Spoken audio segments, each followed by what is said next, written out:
We're bored. We're all bored now. But has it ever occurred to you, Wally, that the process that creates this boredom that we see in the world now may very well be a self-perpetuating, unconscious form of brainwashing created by a world totalitarian government based on money, and that all of this is much more dangerous than one thinks, and it's not just a question of individual survival, Wally, but that somebody who's bored is asleep, and somebody who's asleep will not say no? See, I keep meeting these people. I mean, just a few days ago, I met this man whom I greatly admire. He's a Swedish physicist, Gustav Bjornstrand, and he told me that he no longer watches television, he doesn't read newspapers, and he doesn't read magazines. He's completely cut them out of his life because he really does feel that we're living in some kind of Orwellian nightmare now, and that everything that you hear now contributes to turning you into a robot. And when I was at Findhorn, I met this extraordinary English tree expert who had devoted his life to saving trees. Just got back from Washington, lobbying to save the redwoods. He's 84 years old. He always travels with a backpack because he never knows where he's going to be tomorrow. And when I met him at Findhorn, he said to me, "Where are you from?" And I said, "New York." He said, "New York, yes, that's a very interesting place. Do you know a lot of New Yorkers who keep talking about the fact that they want to leave but never do?" And I said, "Oh, yes." And he said, "Why do you think they don't leave?" I gave him different banal theories. He said, "Oh, I don't think it's that way at all." He said, "I think that New York is the new model for the new concentration camp, where the camp has been built by the inmates themselves, and the inmates are the guards, and they have this pride in this thing they've built. They've built their own prison, and so they exist in a state of schizophrenia, where they are both guards and prisoners, and as a result, they no longer have, having been lobotomized, the capacity to leave the prison they've made, or to even see it as a prison." And then he went into his pocket and he took out a seed for a tree and he said, "This is a pine tree." He put it in my hand and he said, "Escape before it's too late." See, actually for 2 or 3 years now, Chiquita and I have had this very unpleasant feeling that we really should get out. And we really feel like Jews in Germany in the late 30s. Get out of here. Of course, the problem is where to go, because it seems quite obvious that the whole world is going in the same direction. See, I think it's quite possible that the 1960s represented the last burst of the human being before he was extinguished, and that this is the beginning of the rest of the future now, and that from now on there'll simply be all these robots walking around, feeling nothing, thinking nothing, and there'll be nobody left almost to remind them that there once was a species called a human being, with feelings and thoughts, and that history and memory are right now being erased, and soon nobody will really remember that life existed on the planet. If the road were easy, everyone would take it. We don't shy away from challenges. We dive in. And now, live from an undisclosed location in FEMA Region 10, it's your host, Joshua Michael.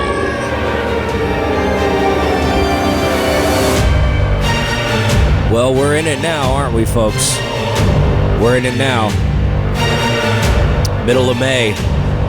We haven't even begun to witness the terror and destruction of this United States democracy and what the globalists have in plan for us. Welcome today, folks, to non-compliant America. Being non-compliant peacefully is the only will and the only way and the only ounce of any direction that we have left. Demonstrating peaceful non-compliance is very simple. It just comes down to you making a decision in your life to decide what direction, what path you want to take. You have the path. You are in a war, whether you choose to believe it and accept it or not. And we're here navigating these waters, these unknown territories to us, in the sense that we've been so domesticated as a population. We've had it so good for so long. It's very important that we recognize and remember where we came from and how we got here. All the things we need to give thanks to our forefathers and grandparents and great-grandparents and lineage that has fought for this great nation to even exist. They fought for the freedoms and the surplus that you have of food and abundance and the ease of life. But we're getting away from that ease. And a lot of you are going to fight it. A lot of you are going to reject it in any way that you can and do anything that you can to ignore the latter, to ignore what's in front of you, this giant beast that can be slayed, but it's up to us. If you notice, antidepressants are one of the major factions of the pharmaceutical industry in the United States. I think it's 1 in 5, might even be 1 in 4 now. Somebody's received a dose of some type of Prozac or antidepressant. They give it out like candy. But there's a new study I'm going to put up on my X page and talk about it that suggests that the antidepressants may be driving the antibiotic resistance in bacteria. If you ever listen to or read medical journals or talk to doctors about the future having antibiotic resistant diseases and bacteria and things like that. Well, now this study's saying that some of those bacterias could be, that exposure limitation could be simply because of the Prozac or Lexapro or any other development antidepressants that people are taking. One of the, I would say, I don't know if it's on purpose or not, and I apologize for my voice today. Lots of allergies flying around, and so I apologize in advance on that. But I don't know if it's an indirect consequence or a direct consequence. I mean, as we look at the people that are setting up these policies, for example, the best microcosm is the COVID policies, that the policies themselves were meant to hurt you. The mask policy itself was meant to hurt you, is what created the long COVID, is what kept you sick, is what created bacteria and what they developedly called mask mouth. But the policies themselves were being pushed on people. The reason they don't want you thinking, the reason they don't want you asking questions is because they have shown their attack mechanism so naked, so open, so obvious that now we've all digested it and see how the attack mechanism worked. Well, anybody with half a brain could look back on other situations and other instances in our entire lives. And what I'm getting at is the water supply and the water systems. There is remnants of antidepressants, bipolar medication, all types, heart disease, heartburn medication, what's the big heart attack, high blood pressure. Excuse me. All of that stuff is in the water supply in a lot of the city municipalities. And they don't even test for it because they aren't instructed to. You know, they're not doing broad stroke. When you think that they're testing the water, they are only set to test certain things. They aren't just blanket testing. Those tests cost a lot of money to do a full-blown test on the water. They're not going to do that, especially now when they're cutting corners and cutting costs on anything, because everybody who's running the government wants to take all the money themselves or keep it in a safety net, a just-in-case pile of millions and millions of dollars, and they don't want to dish it out to the people. I was having a conversation with a friend of mine the other day. We were talking about the 2020, right? And they're like, oh yeah, a lot of people woke up. A lot of people found Christ in 2020. A lot of people, I think they underestimated the human spirit. And I think there's a massive resurgence, but in that, they're going to make you earn it, in the sense they're going to burn everything down to the ground. And we're going to have to start from a remnant of what's left of our society and rebuild. That's my opinion. Yeah, it might be black-pilled, but I'm telling you, everything that I see is that because we've allowed the government to become too big. We've allowed them to become too big. Speaking of government and funding, nearly a third of Salem Keizer Public School employees were terminated or resigned yesterday. There were about 1,600 Salem Keizer District employees received either a pink slip or job reassignment by email on Friday morning, unannounced. 31% of the district's workforce on an already struggling district, where classroom sizes, I think, are 32, 33. They're well over their limit. Just got their last notice. They got their unannounced. They just got the email yesterday. Some employees have since been notified that the district they plan to reassign or retire at the end of the year, district spokesperson Aaron Harada said. Probably a DEI situation. This is what happens when you flood our country and you become a sanctuary state for the illegals, and you become a sanctuary city for the illegals.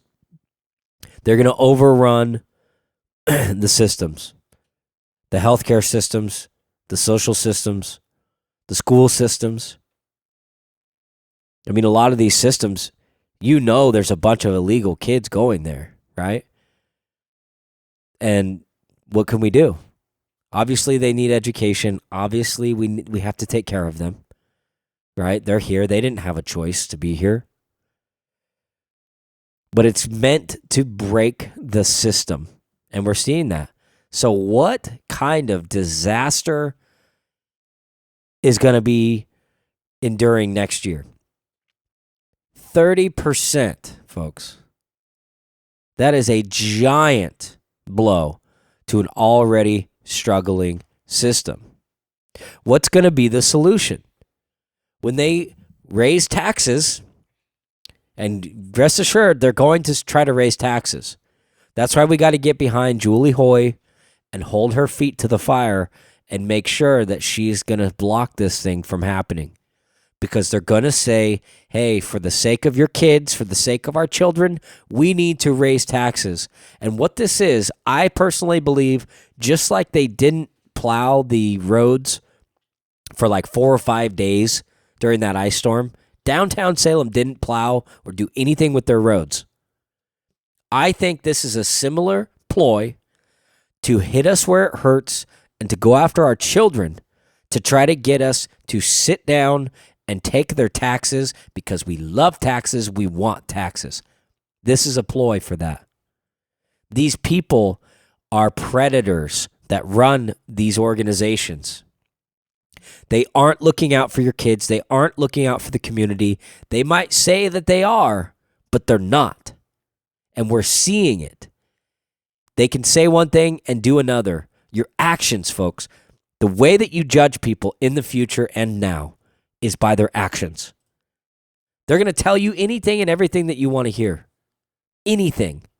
Any politician, any high-level official, any government official, they might mean well and think that, oh yeah, this is great. This is going to do this. Okay, just remember, all the studies and the scientists and trust the science bullcrap. We have to trust but verify. Trust but verify. One more thing before we go to break. It's a big article. I'm going to get into it on the next segment. RFK Jr. voters span MAGA to liberal. Do you think RFK Jr. is a liberal? A modern-day liberal? I do not. But they're talking about how people that voted for Donald Trump in 2020 are moving to consider voting for RFK Jr. And let's talk about that. Let's dissect that, because I think this is an important conversation, especially given the fact that they're trying to block him from getting on the debate stage, which I think that would be the best thing for this country. We'll be right back.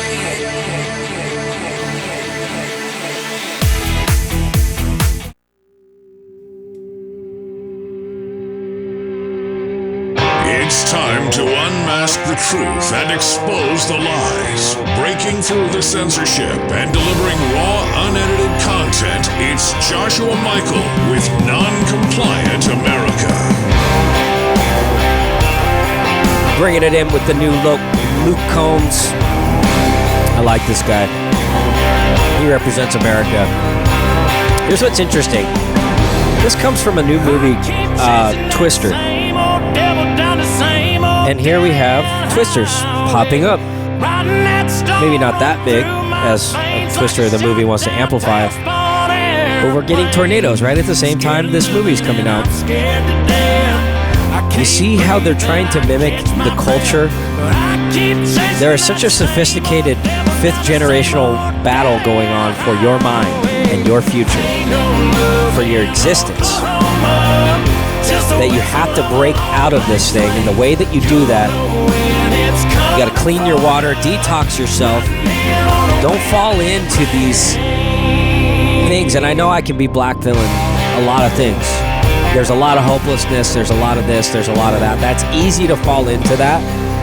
But I want you to know that's not my intention. My goal is to let you know what's coming and what's going on, so you're able to make a rational decision to protect yourself, your friends, your family, and your communities.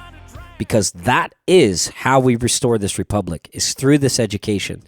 And the first step is realizing that we're in a fight. The first step is realizing the war and the battle and how it's being waged on you. It's fifth generational, so it's coming everywhere. Let me give you an example. You can't even go to the store anymore and buy any type of regular food without having to look at the label and see what food scientist has changed the constructs of what that food was when you were a kid. It's completely different now, but it tastes the same. So you have to be careful about that. You have to be careful about what your kids are watching. You have to be careful about what they're doing. You have to be careful of who they associate with, what school they go to. You can't just live life and be free and, everything is God's will. I'm just going to let will be will happen. And that there is an element to that. But you have to be engaged, informed, and involved. And the way that you do that, you have to get your mind right. And you have to get your family's mind all detoxed from this massive amount of exposure that's going on with all these different things. And part of doing that is understanding what is being and how you're being exposed to. This is why they don't want you living off the land. This is why they don't want you moving. This is why everybody's actually moving out in the country. Instinctively, they know what's coming. And what do I mean when what's coming? I believe it's already here. I believe we're already in that moment. The one that I've been talking about for years, that moment, that is where I believe we are at right now. And it just hasn't quite popped yet, right? But I'm going to bring in a introduction on the next segment about a lady who talks about the digital currency system and the CBD system in which they are pushing and which they're talking about rolling out in any week now. Any week. But what's happening with the markets? And this is this is a tell. And this is what I was talking about on Jeff's show yesterday morning, is even since then, things are changing. And how do you know that things are shifting in the economy? I'm going to tell you right now. Gold is up $2,427.40 an ounce. It's up 1.43% since yesterday. Silver is at $31.73. It's up 6.2% since yesterday. Platinum is up $23.90, up 2.2%, now at $1,102. Palladium is up 1.46%.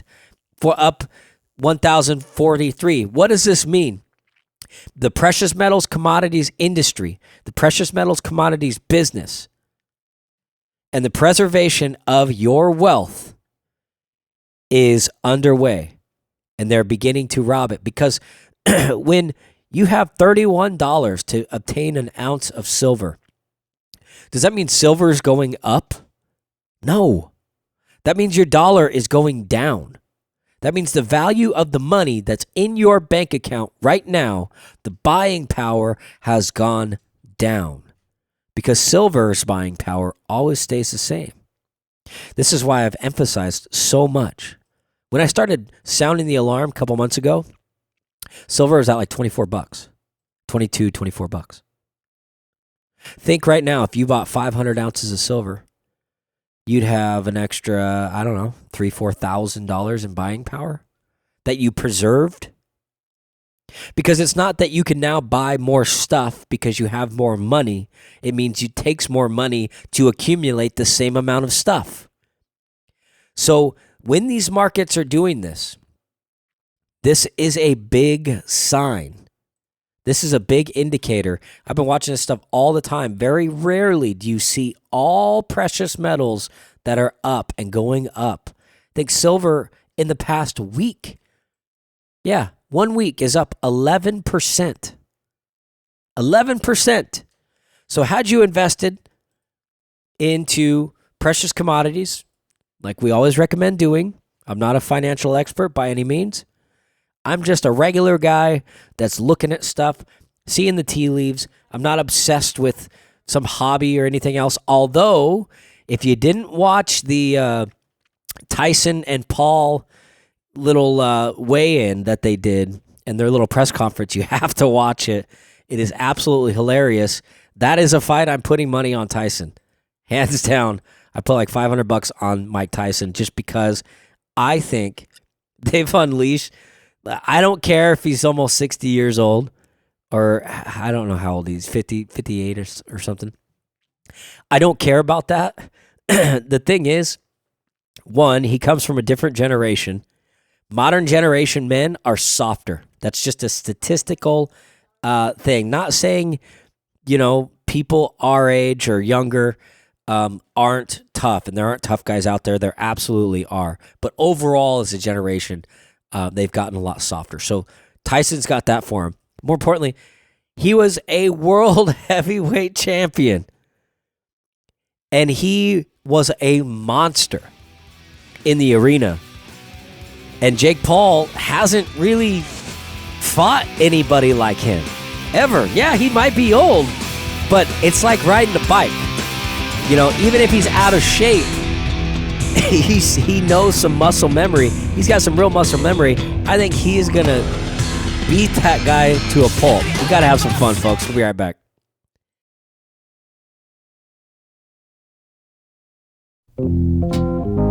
All right, welcome back. Yow! Got half my voice, but here we are. All we can do is try. All we can do is the best that we can, and that's the point of this show. It's to simply just give you an opportunity and an opinion and a perspective that maybe you don't hear with other talk radio stations because, everybody wants to get into these talking points, regurgitating talking points. We'll talk about the Trump trial. We'll talk about how Bidenflation's destroying the world and this, that, blah, blah, blah, blah. That's all great, but I want to talk about real tangible things you can do as a person that impact your life and get you to think in a better way than you did yesterday. And I might not have all the right answers. I don't pretend to have all the right answers. But I'm telling you, if you were to listen to me with the silver investment, I don't know, you'd probably be up 11.5% right now. But I don't know. I'm not a financial expert. I'm not giving any financial advice. I'm just saying, as things collapse statistically in all these other countries, because guess what? This isn't the first time that this collapse scenario has happened in the world. And it's happening all over.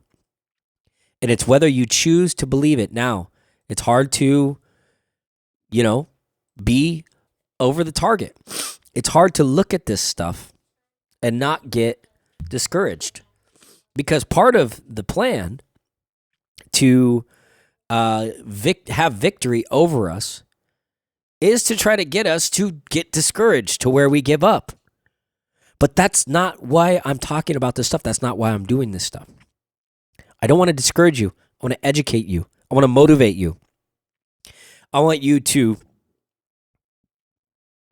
better your communities and understand There is a tidal wave coming. There is a tidal wave coming. It's a headline right now from yesterday. Trade between Russia and China has surged to a record $240 billion in 2023. That's a 26% increase from 2022. The aggressive sanctions that the U.S. have put tariffs on Russia and China has only pushed them closer together. Some of the sanctions including oil, gas, export vehicles for China, machinery, electronics to Russia has drastically increased. In other words, Russia and China, they couldn't have been better friends now, and they're doing trade right now. They're eliminating the petrodollar. They're eliminating the U.S. dollar trade. Because we used to be, technically we still are, used to be the global currency. And that's what has allowed us to have such a powerful dollar. But what happens when some of the biggest economies in the world stop doing it? And there's something called a BRICS system, a BRICS nation, BRICS currency. And I truly believe at any moment, it's going to be on a weekend, probably a Friday, so you're not going to be able to do bank runs. You're not going to be able to run to the bank. They don't have money anyway. You need more than $3,000, or maybe it's $11,000. You got to order it. Sometimes it could take up to 2 weeks, depending on which bank. So if you got hundreds of thousands or even 50,000 and you think that that's your savings, yeah, oh, my savings account's making 6%. I'm winning. Meanwhile, inflation's up 18%, despite whatever Bidenomics bullcrap that they tell you. We all know it. We all see it. You're getting pinched at the pump. You're getting pinched at the grocery store. Everything's going up. Your trades are growing up. Everything is going up. Housing, everything. Speaking of housing, has anybody noticed an eerie amount of for sale signs? Think about that. Or for lease, commercial buildings. It's everywhere. It's going up.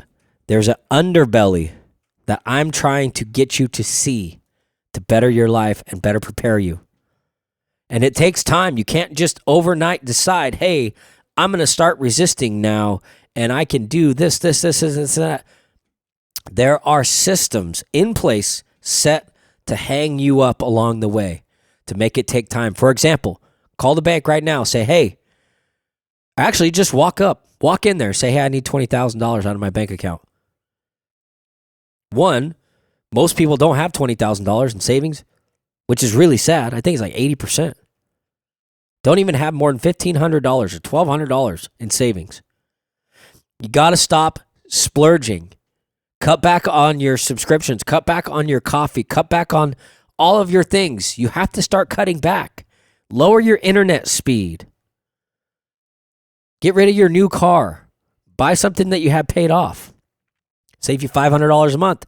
Put the $500 a month toward silver or gold. Personally, I think silver is the best market. As I know, gold's only up 3%. Silver's up 11.5%. So you get 11.5% over the 3%. I think that 11.5 is better return. You know, again, I'm not a financial expert. I'm just looking at numbers, right? Looking at different things. Plus, it's easier and cheaper to get into. So these sanctions that we're putting on Russia and China appear not to even, they don't even care. Because guess what? When you bully a country or countries for so long, which the United States has been doing, yeah, I'm pro-America. I love American people, everything else. But let's be honest, our government, using the economic hitman, the CIA, and the FBI, and all these people, FBI, have been manipulating, taking out the leaders that are trying to act on behalf of these countries, installing some CIA plant, and overtaking the country so we can pawn off their resources for our corporations. But what's evolved over the past 20, 30 years is the fact that we've been there fighting wars. On the other side of the mountain, China's harnessing their minerals, not fighting the war. So they get all the benefit. We get nothing. We get put further into debt. Ooh, pro-America, pro-America. We're creating democracy for the sand people because they like democracy. Come on. We need to get out of all these foreign entanglements because they're just a money embezzling scheme. Money embezzling scheme. We haven't even got to what's going on in Ukraine and that whole debacle. Because there's a lot more to the story than we think of us spreading democracy to Ukraine. One of the most corrupt countries in the world. We're going to give it democracy. But I want you to listen to this little short. I thought it was really interesting, but it's very telling. This lady does a very good job of explaining what could potentially happen in the United States. Take a listen. With a cashless society, the social credit system will come for everyone. And if you notice, my country was the first where they made cash illegal. 2016, digitalization was forced in the country. 8 o'clock in the evening announced midnight, cash was illegal, the big notes. And 70% of the economy crashed. This digitalization is now going all over the world, and there's a war on cash. They call it war on cash. Because cash is merely a medium of exchange. It has no value in itself. It's just a promise. You read the dollar note, it says, I promise to pay the bearer. When it's digital, even a credit card, you're giving rents to the global financial system. But when it's cryptocurrency in the hands of algorithms, in the hands of big tech, they will do what is happening in China. Create social credit system to decide a new caste system. And you might have also followed that while all this has been happening, the founder of the World Economic Forum did a book called The Great Reset on how to deal with the COVID crisis. And everything we're seeing unfold is part of that Great Reset. But an element of that Great Reset is you will own nothing. Now, I'm a believer in the commons. And it would be so good if all land was a commons, if all seed was a commons, if food was a commons, if health was a commons, so that we had strong public health systems, strong community health system, deep knowledge about being healthy. But when Paul Schwab says, you will own nothing, he's saying we'll own it all. That's why you have Gates, not just owning the seed, wanting to own our food. One, of course, controls the health, and now owning land. This, if ever there was a time for humanity to wake up, now is the time. So, are you going to wake up? Maybe. I think as time goes, as things become more apparent and obvious, which to people that are awake, it's super obvious, but, there's still a lot of regret. I think a lot of people see what's happening and what's going on. They see it. The emptier store shelves, electronics don't work the same that they used to. Ever since COVID, electronics manufacturing has gone way downhill because all these countries shut down. Understand, these third world countries, some of them never came back. The industries, like these big corporations in these small towns and cities and stuff, that was what the entire culture depended on for work and labor. When they're like, oh no, we can get it for 5 cents cheaper over here. We're packing up, we're moving. The devastation that has happened, which is why we have such an influx in illegal immigration, is because we've destroyed these interdependencies that these third world countries have from COVID. We just bought something else that was manufactured and moved from, Taiwan to Indonesia. But we've seen a breakdown in the structural integrity, because I'm in the electronics world, so I see this all the time. There's just circuit boards and things that just don't quite work as well as they used to. They're breaking down a lot more what's called RMAs, or returns, or warranty replacements. Because we have to just swap this stuff out because it just doesn't work. And they can't explain why. Well, I can tell you why. They're dumbing down the manufacturing and making things so cheap. that it's almost impossible to get to the quality that we used to be. We're getting exterminated, folks. Be right back.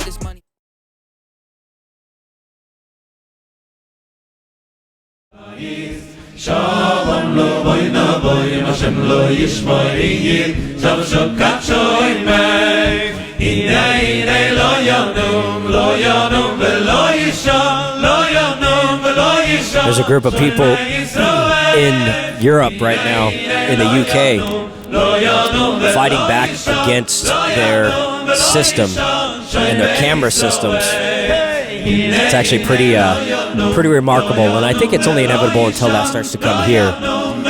But these guys are chopping down the tracking cameras and the all-seeing eye cameras in the city, and they're spraying them with these acids and chemicals and paint and different things like that, and they're putting warning stamps on them that says, you know what happens next, right? And what that means is that if they put it back up or they replace these camera systems that they put up all over the city, then they just go chop it down.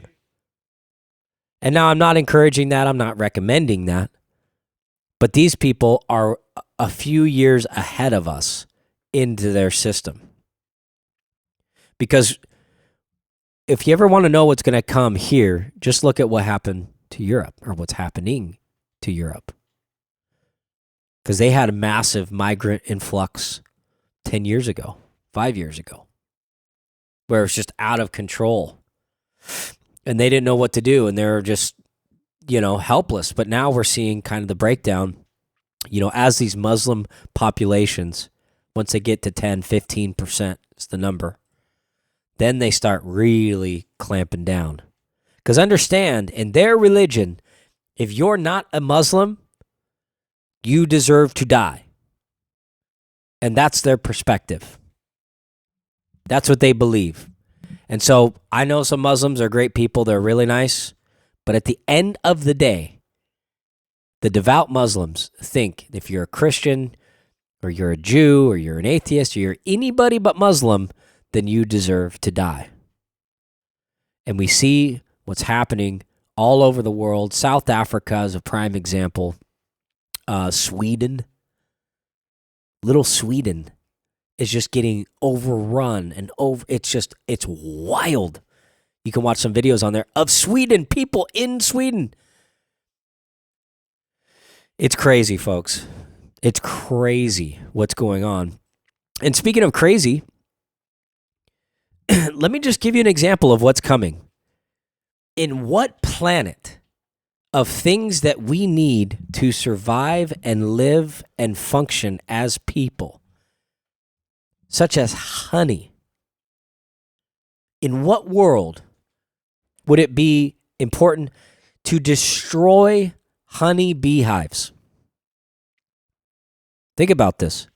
In New Zealand right now, there's a man, he was forced to destroy millions of healthy bees by burning because the National American Full Blood Management Agency found spores inside the honey of an infection levels and no disease, right?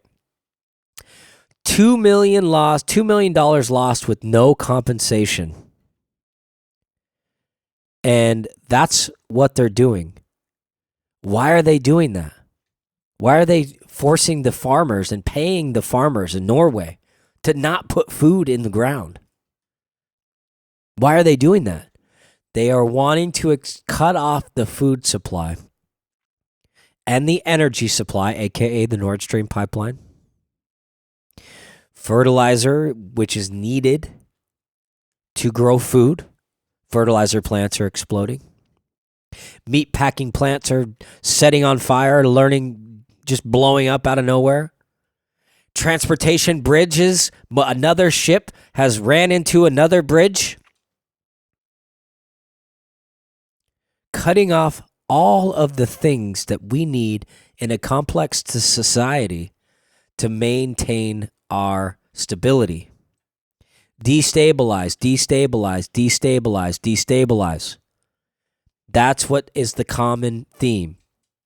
So you got these massive windstorms, rainstorms happening in Texas.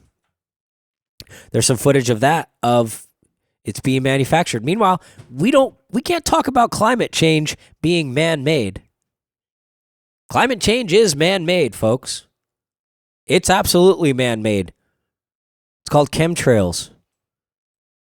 It's called weather weapons. It's called weather wars. Look it up. I got the book right here, Weather Wars, written in the early 1990s, talking about how they manipulate weather, and they're able to do that. Dubai's got a whole dossier on manipulating the weather. They've openly been talking about it. You can look up the CIA director, Brennan, talking about cloud seeding years ago and how they used it to manipulate. So yes, if we're going to have a conversation about climate change, then we need to talk about these secret government programs that aren't such a secret anymore. We got to talk about HAARP. Why are we blasting 80,000 acres of high-density radio frequencies into the ionosphere to heat it up? Why are we doing that? Well, if you want to talk about climate change and the world heating up, maybe we should consider that piece too. But no, you don't want to talk about that. It's because we drive cars. Meanwhile, I think there's a map, 140,000 flights a day on airplanes. Think of the emissions with that. So all it is take this show for what you want. It's simply just a warning. I'm simply seeing things first, I guess, and getting in the forefront and trying to warn you the best that I can. But that's all we really can do. You don't have to listen to me. Oh, this will never happen. This will never happen. The American dollar is going to be strong forever. All right, buddy. You don't study history. Nothing is forever in this world. Nothing. Ever. It's ever, forever changing. All the time. And whether you choose to believe it or not, that's fine. Ignore the signs. Ignore the signs. I mean, we went right into when these precious metals start to go up the way that they are. It's usually a tall tale sign. Here's another fun one for you. We're not being exterminated, okay? We're not being exterminated. This is all, it's all made up. I am absolutely just fibbing with you guys, right? America's dairy cow replacement inventory collapses to a 2-decade low. Bloomberg reports that dairy farms are pivoting breeding programs toward beef on dairy hybrids, capitalizing on low beef herds amid last year's crushing milk glut. However, this comes with mounting risks, and the nation's dairy herd begins to crack. Hybrid calves are produced by artificial insemination and dairy cows from beef bulls. This has created a massive upside-down world for struggling dairy farmers, battered to volatile milk prices and unforgiving glut in recent years. Milk prices are up and down, and so farmers are always looking for a way to offset costs to be as efficient as possible. So, what does that mean? The latest USDA data shows the national's beef cattle herd has plunged to its lowest levels since 1951, primarily due to persistent drought across the Midwest, surging diesel and feed costs, and high interest rates. Higher costs have forced ranchers to cull an increasing number of beef cows. Do you think that's by design? Do you think that's on purpose? Do you think that's by accident? Here, I have a bridge to sell you. It's in Baltimore. $500, it's all yours. On Wednesday, Tyson Foods CEO Donnie King told the audience at BMO Global Farm to Market Conference in Toronto he's still uncertain when U.S. ranchers will rebuild beef herds meaningfully. They're never going to be built, folks. They're never going to be rebuilt unless we decide as individuals to start building our own. You know what the answer is? We all buy cows. We all have one or two, and we maintain our own American dream and American system. You listen to Non-Compliant America. We'll be right back. Have a great week.